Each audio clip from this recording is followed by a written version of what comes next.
నేను doctor Pavan Kumar Ravi, orthopaedic surgeon, Pragyan orthopaedic centre Vijayawada. మా దగ్గర నాన్ వెజ్ లవర్స్ వచ్చి మేము రెగ్యులర్‌గా egg biryani, chicken biryani, mutton keema అన్నీ తిన్నామండి. అయినా మాకేంటి బోన్స్‌లో స్ట్రెంగ్త్ లేనట్టుంది, నీరసంగా ఉంటుంది అని అంటూ ఉంటారండి.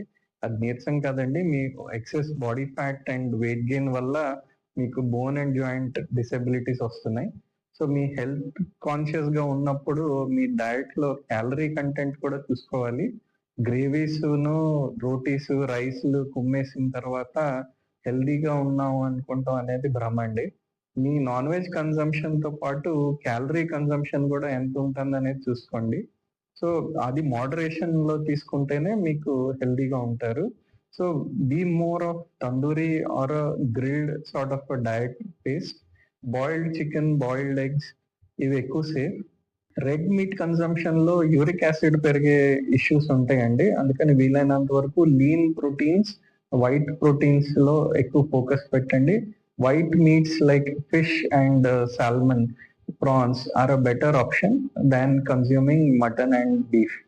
Thank you.